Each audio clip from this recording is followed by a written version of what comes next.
Student, आज की जो एक्सरसाइज है वो हमारी 1.5 है और चैप्टर नेम है संख्या पद्धति। 1.4 तक आपको करवा दी गई थी, 1.5 आज आपको करवाई जा रही है। ठीक है, कल शायद आपको 1.6 भी करवा दी जाए तो हमारा चैप्टर 1 जो होगा वो फिनिश हो जाएगा। ठीक है, 1.5 है वो एकदम सरल एक्सरसाइज है, बस आप ध्यान से पढ़िएगा। पूरी एक्सरसाइज आपकी एक ही उसमें है। ठीक है, तो चलिए, क्योंकि सरल है। चलिए पहला क्वेश्चन देखते हैं। पहला क्वेश्चन है, बताइए नीचे दी गई संख्याओं में से कौन कौन परिमेय है और कौन कौन अपरिमेय। आपको केवल ये बताना है कि कौन कौन सी संख्याएं जो हैं वो परिमेय हैं और कौन कौन सी अपरिमेय है। तो पहला क्वेश्चन है हमारे पास 2 माइनस रूट 5। ठीक है, तो देखिए आपको पिछली क्लास में ही बताया गया जिसमें रूट लगा हो। ठीक है, वो क्या होती है, एक अपरिमेय संख्या ही होती है। ठीक है, चलिए इसकी व्याख्या भी देख लेते हैं। तो व्याख्या क्या है इसकी, पहले वो देख लेते हैं। देखिए लिखी हुई है कि 2 माइनस रूट 5 एक अपरिमेय संख्या, हमें पता है। ठीक है, क्योंकि एक पूर्णांक में से एक अपरिमेय संख्या घटाने पर, ये 2 हमारा एक पूर्णांक है और रूट 5 जो है वो एक अपरिमेय संख्या है। ठीक है, तो एक पूर्णांक में से एक अपरिमेय संख्या घटाने पर हमेशा जो संख्या प्राप्त होगी वो अपरिमेय ही होगी। ठीक है, तो इसलिए 2 माइनस रूट 5 एक अपरिमेय संख्या है। दूसरे क्वेश्चन पे चलते हैं। दूसरा क्वेश्चन ये है हमारे पास, तो उस पर चलते हैं। दूसरा क्वेश्चन है हमारे पास 3 प्लस रूट 23 और माइनस का रूट। जब ये कोष्टक से बाहर आएगा तो इस तरह से हो जाएगा 3 प्लस रूट 23 माइनस का रूट 23। रूट 23 से रूट 23 कैंसिल, कितना आया हमारे पास 3। और जब 3 आ जाएगा, 3 एक परिमेय संख्या है। ठीक है, क्योंकि इसके नीचे हम मान सकते हैं। ठीक है, तो लिख देंगे क्योंकि ये पूर्णांक है, अतः यह एक परिमेय संख्या है।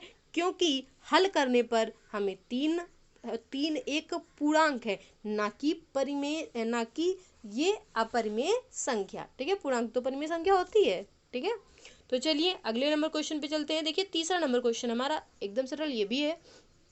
क्वेश्चन है हमारे पास 2 रूट 7। एक मिनट, ये देखिए यहाँ पे ये अभी नहीं काटना था। ठीक है, आपको बाद में काटना है इसको, बाद में एक स्टेप और कर दीजिएगा। यहाँ पे 2 रूट 7 बटे 7 रूट 7। रूट 7 से रूट 7 कैंसिल, तो कितना आ जाएगा 2/7। तो हमारा जो आंसर होगा 2/7 है। ये भी एक परिमेय संख्या है क्योंकि ये दोनों ही पूर्णांक हैं। ठीक है, चलिए आगे चलते हैं फोर्थ नंबर क्वेश्चन पे। फोर्थ नंबर क्वेश्चन क्या है, 1/√2। 1/√2 यह संख्या एक अपरिमेय संख्या, और क्यों परिमेय संख्या है, क्योंकि एक पूर्णांक में से एक अपरिमेय संख्या से भाग देने पर एक अपरिमेय संख्या ही प्राप्त होती है। ठीक है, तो ये भी एक अपरिमेय संख्या होगी। ठीक है, चलिए आगे चलते हैं। आगे 2 पाई की बात कर लेते हैं। तो 2 पाई भी एक परिमेय संख्या, अपरिमेय संख्या है। क्यों परिमेय संख्या है, क्योंकि एक पूर्णांक में से एक अपरिमेय संख्या से गुणा करने पर एक अपरिमेय संख्या ही प्राप्त होगी, इसलिए 2 पाई भी हमारी अपरिमेय संख्या होगी। तो ये तो एकदम सरल थे। चलिए क्वेश्चन नंबर 2 पे चल लेते हैं। क्वेश्चन नंबर 2 भी काफ़ी कठिन नहीं है, बिल्कुल भी सरल, मतलब बिल्कुल भी कठिन नहीं है, मतलब काफ़ी सरल है। ठीक है, तो चलिए क्वेश्चन नंबर 2 को देख लेते हैं। क्वेश्चन नंबर 2 में बात की गई है कि निम्नलिखित व्यंजकों में से प्रत्येक व्यंजक को सरल कीजिए। इसको कट कर दीजिएगा। व्यंजकों में से प्रत्येक व्यंजक को सरल कीजिए। पहला क्वेश्चन हमारा ये है, दूसरा ये है, तीसरा ये है और चौथा ये है। तो इसमें कुछ सूत्र लगेंगे, उनकी पहले बात कर लेते हैं। कुछ सर्व समीकाएं, उनकी बात कर लेते हैं। तो ये सर्व समीकाएं हैं जो इस चैप्टर में दी गई थी हमको। ठीक है, तो देखिए इस सर्व समीका की बात कर लेते हैं। ये क्वेश्चन वैसे तो सबको, मतलब ये सूत्र जो है वैसे तो सबको लर्न होगा। a plus B, a minus B बराबर क्या होता है, तो बराबर होता है a² माइनस b²। और यहीं पे यक्स प्लस ए, यक्स प्लस बी अगर होंगे तो ये सूत्र बन जाता है x², मतलब सर्व समीका बन जाती है x² प्लस का कोष्टक के अंदर a प्लस बी, फिर x प्लस ए बी। ठीक है, दूसरी अगर बात करें तीसरी सर्वसमीका की, तीसरी सर्वसमीका एक तरह से सूत्र ही है जो सर्वसमीका के रूप में दी गई है। ये सूत्र है हमारे, ए प्लस बी का होल स्क्वायर बराबर A square plus 2ab plus B square, क्योंकि इनका यूज करेंगे हम यहाँ पे। ठीक है, तीसरा हमारा है ए माइनस बी का होल स्क्वायर बराबर A square minus 2ab plus B square. ठीक है, तो ये थी, आपको नोट करनी है और लर्न भी करना है। ठीक है, तो चलिए इन्हीं का यूज करेंगे। पहला क्वेश्चन देख लेते हैं। पहला क्वेश्चन क्या है हमारा? पहला क्वेश्चन है 3 प्लस रूट 3 और 2 प्लस रूट 2। ठीक है, तो देखिए अब ये तो सीधे गुणा से भी आ जाएगा, लेकिन चलते हैं देख लेते हैं। सर्व समीकरण से कर दें, ये गुणा से कर दें। देखिए ये तो सिंपल गुणा से भी आ जाएगा। ठीक है, तो यहाँ पे सिर्फ गुणा से ही कर दिया गया है। देखिए दोनों संख्याएं इस तरह से हमारे पास आए तो हम क्या करेंगे, पहले 3 को उठाया और 3 का गुणा इसमें पूरे में करवा दिया। तो देखिए 3 का गुणा इतने में कर दिया। अब रूट 3 का गुणा हम इतने पूरे में कर देते हैं, तो इस तरह से लिख दिया गया। ठीक है, तो इस तरह से लिख दिया गया, इस तरह से। अब 3 का गुणा 2 से करेंगे, 3 दूनी 6। अब 3 का गुणा रूट 2 से करोगी तो इस तरह से आ गया।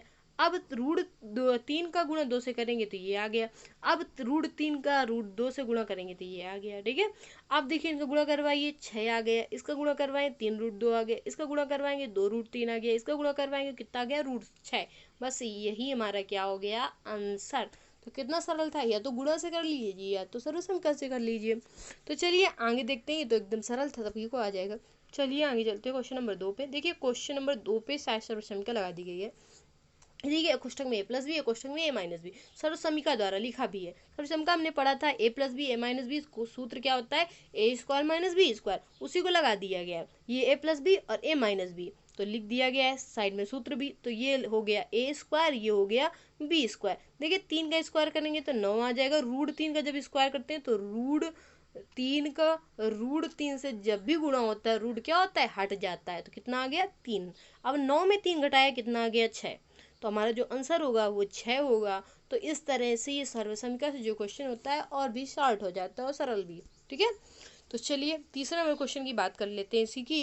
तीसरा नंबर क्वेश्चन देखिए, ए प्लस बी का होल स्क्वायर वाली सर्व समीकरण यूज करनी है। देखिए यहाँ पे लिखा हुआ है सर्व समीकरण द्वारा, तो यही यूज करनी। ए स्क्वायर लिख दिया, ए स्क्वायर। ठीक है, बी स्क्वायर रूट 2 है तो लिख दिया रूट 2 का होल स्क्वायर। 2ab तो यहाँ पे लिख दिया 2 इंटू रूट 5 इंटू रूट 2। अब 5 का जब स्क्वायर करेंगे रूट 5 का तो रूट हट जाएगा, 5 आ जाएगा। ठीक है, अब देखिए यहाँ पे जब रूट 2 का स्क्वायर करेंगे तो यहाँ पे 2 आ जाएगा। अब 5 और रूट 2 का जब मल्टीप्लाई करवाएंगे, मल्टीप्लीकेशन करवाएंगे तो 5 दूनी 10, तो आ गया रूट 10। ठीक है, तो रूट 10 आ जाएगा। अब 5 और 2 को हम जोड़ देंगे, ऐड कर दें तो कितना आ गया, 7 आ गया। तो हमारा जो आंसर आएगा कितना आ गया, 7 प्लस 2 रूट 10। तो कितना सरल था सर्व समीकरण के प्रयोग से। ठीक है, तो चलिए क्वेश्चन नंबर हम चलते हैं अपने कौन से, 4th नंबर पे। 4th नंबर क्वेश्चन क्या है, जरा उसे पढ़ लीजिएगा। 4th नंबर क्वेश्चन है कोष्टक में रूट 5 माइनस रूट 2 और दूसरा क्वेश्चन है रूट 5 प्लस रूट 2। ठीक है, तो देखिए ये भी सूत्र बन रहा है, सर्व समीकरण बन रही है ए प्लस बी और ए माइनस बी, कोष्टक में A square minus B square. ठीक है, लिख दिया हमने A square minus B square. Root 5 का हमें पता है कि रूट 5 से मल्टीप्लाई करवाएंगे 2 बार तो रूट हट जाता है, केवल 5 बचता है। और इसी में भी रूट 2 का जब रूट 2 से मल्टीप्लाई करवाएंगे तो रूट 2 हट जाएगा, कितना आ जाएगा, 2। मतलब 5 में 2 घटाएंगे कितना आ जाएगा, 3। तो आंसर कितना आया हमारा, 3। तो ये भी कितना सरल सवाल था। ठीक है, चलिए आगे चलते हैं अगले क्वेश्चन पे। क्वेश्चन नंबर हमारा 3 है, जरा इसे दे थोड़ा सा क्वेश्चन। देखिए इस क्वेश्चन को पढ़ लीजिए अच्छे से। ये क्वेश्चन क्या कह रहा है, आपको याद होगा कि पाई को एक वृत्त की परिधि मान लीजिए सी। ठीक है, इसमें कह दिया गया, और उसके व्यास को मान लीजिए डी। अब के अनुपात से परिभाषित किया जाता है कि पाई बराबर होता क्या है, सी अपान डी। सी क्या होती है, वृत्त की परिधि, और डी क्या होती है, व्यास। तो सबको पता है सी बराबर होता है 2 पाई आर, यही तो होता है ना, 2 पाई आर। और डी बराबर होता है कितना, 2r। मतलब 2r से 2r कैंसिल करेंगे तो पाई ही तो आएगा। ठीक है, इसलिए यहाँ पे लिखा गया है पाई बराबर सी डी। ठीक है, यह इस तथ्य का अंतर्विरोध करता हुआ प्रतीत होता है। अब यहाँ पे लिखा है ये अंतर्विरोध करता है कि पाई एक अपरिमेय संख्या है। क्यों अपरिमेय संख्या, ये अंतर्विरोध कर रहा है। इस अंतर्विरोध का निराकरण आप किस प्रकार से करेंगे। ठीक है, तो चलिए चलते हैं अपने क्वेश्चन सोल्यूशन पे। चलिए हल पे आ जाते हैं, सोल्यूशन पे आ जाते हैं। देखिए लिखा है पाई बराबर सी अपॉन डी। दरअसल यह वृत्त के परिधि और व्यास का अनुपात है, हमें दिया गया ऊपर, ठीक है।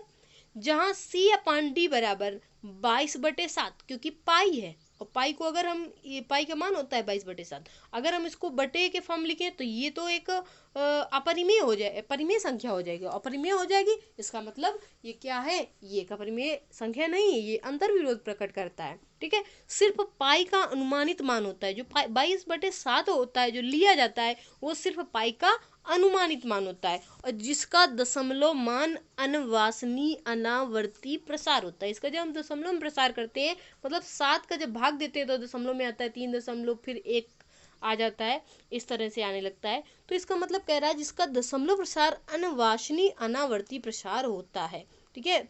अतः ये जो है ये अंतर विरोध प्रकट जो कर रहा था उसी का यहाँ पे सॉल्यूशन दिया गया है। ये बताया कि 22/7 होती है, ये सिर्फ पाई का अनुमानित मान होता है, ठीक है।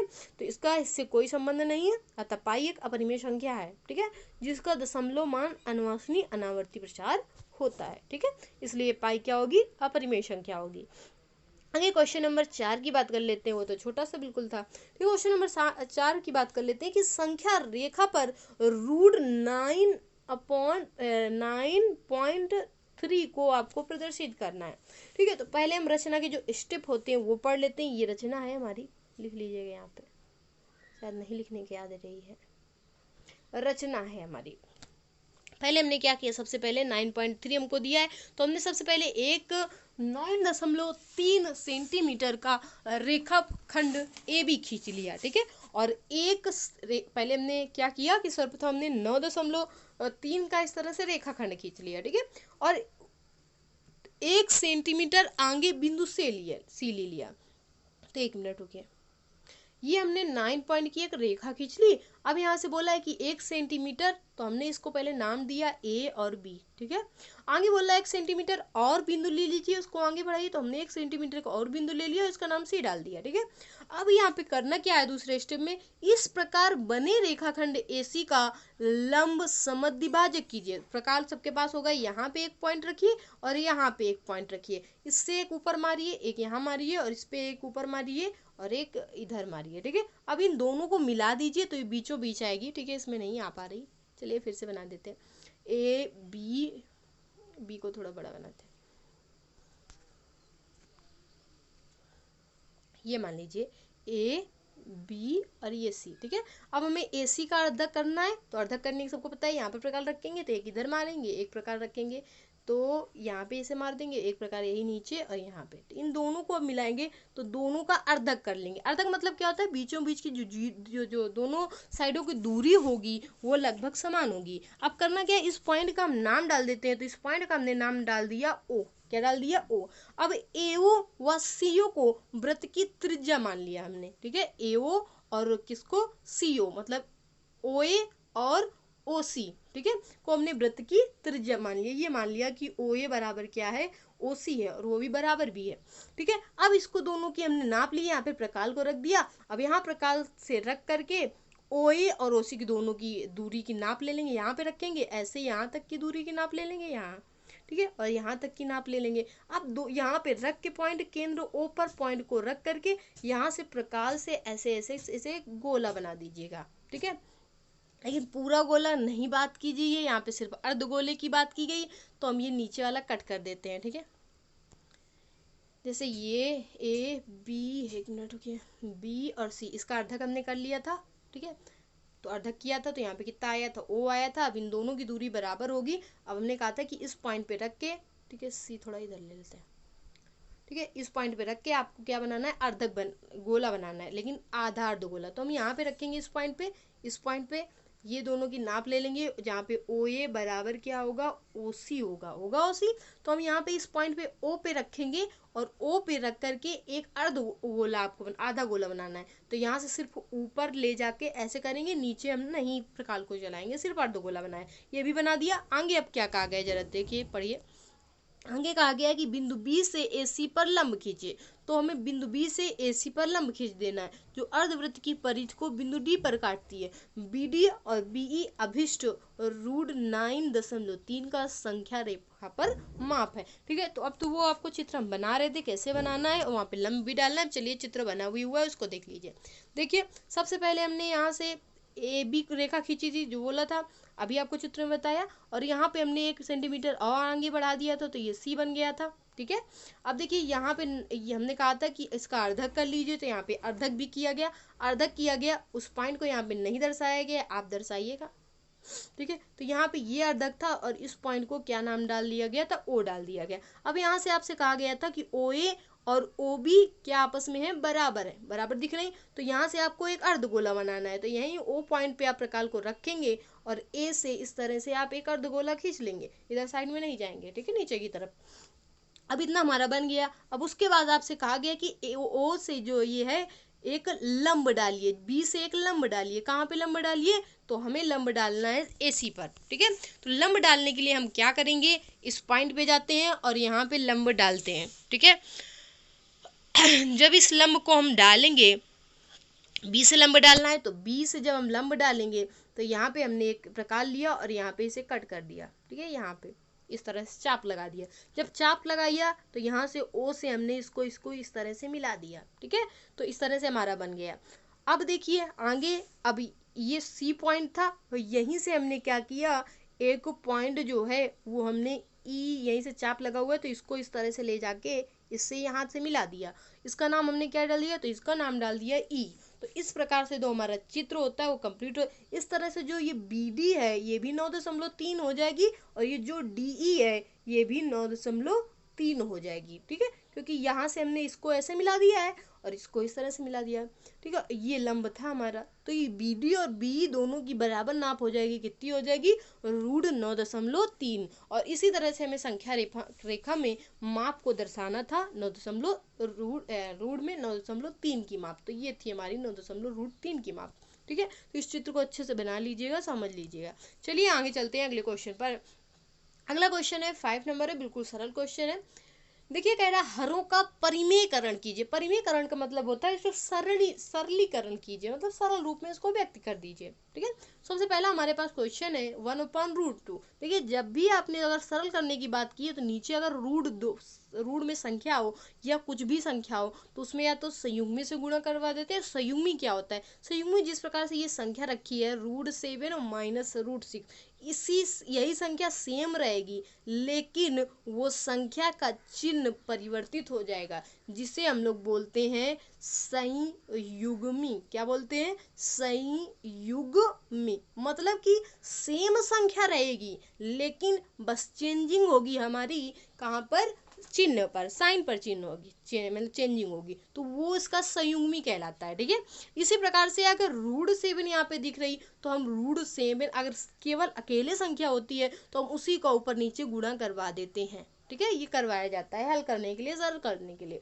तो चलिए क्वेश्चन नंबर फर्स्ट को देख लेते हैं। क्वेश्चन नंबर फर्स्ट बिल्कुल सरल है, 1/√7। चलिए आइए देखिए यहाँ पे लिखा भी हर का परिमेयकरण करने पर, क्योंकि वहाँ पे लिखा हुआ है कि सरलीकरण कीजिए, परिमेयकरण कीजिए। तो देखिए हमने यहाँ पे किया क्या, √7 का ऊपर नीचे गुणा करें। आप चाहो तो लिख भी सकते हो, √7 का, ना लिखो तो ना लिखो, √7 का ऊपर नीचे गुणा करने पर, ऊपर नीचे जब गुणा करवाएंगे तो √7 का गुणा 1 से होगा तो √7 आ जाएगा, और √7 का ही गुणा जब 49 से होगा तो मतलब 7 से होगा तो 49 आ जाएगा। अब 49 का वर्गमूल होता है 7, तो देखिए बाहर आ गया। तो इस प्रकार से जो आंसर आया हमारा वो आ गया √7/7।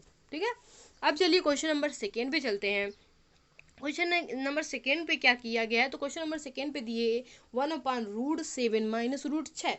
ठीक है, तो इसमें भी लिखा है हर का परिमेयकरण करने। परिमेयकरण का मतलब क्या होता है, उसे सरल करना। अब देखिए यहाँ पे कैसे सरल किया जाएगा, आपको ऊपर बताया था कि यहाँ पे इसे बोलते हैं संयुग्मी। जो अगर सेम संख्या होगी और यहाँ पे हम करते हैं इसको, चिन्ह में सिर्फ परिवर्तन होता है, तो इसमें लिख सकते हैं संयुग्मी से गुणा करने पर, ऊपर नीचे। ठीक है, संयुग्मी से ऊपर नीचे गुणा करने पर, तो ऊपर नीचे संयुग्मी से गुणा करवा दिया, एक का गुणा इधर करवाया गया और इसका करवा दिया। इसका करवाएंगे तो ये सूत्र बन रहा है a - b a + b, ऊपर आपको अभी भी पढ़ाया गया था सूत्र, ठीक है, तो ये सूत्र बन जाएगा ए स्क्वायर माइनस बी स्क्वायर, ए की जगह में 7 है, बी की जगह में 6। देखिए सूत्र भी बन गया।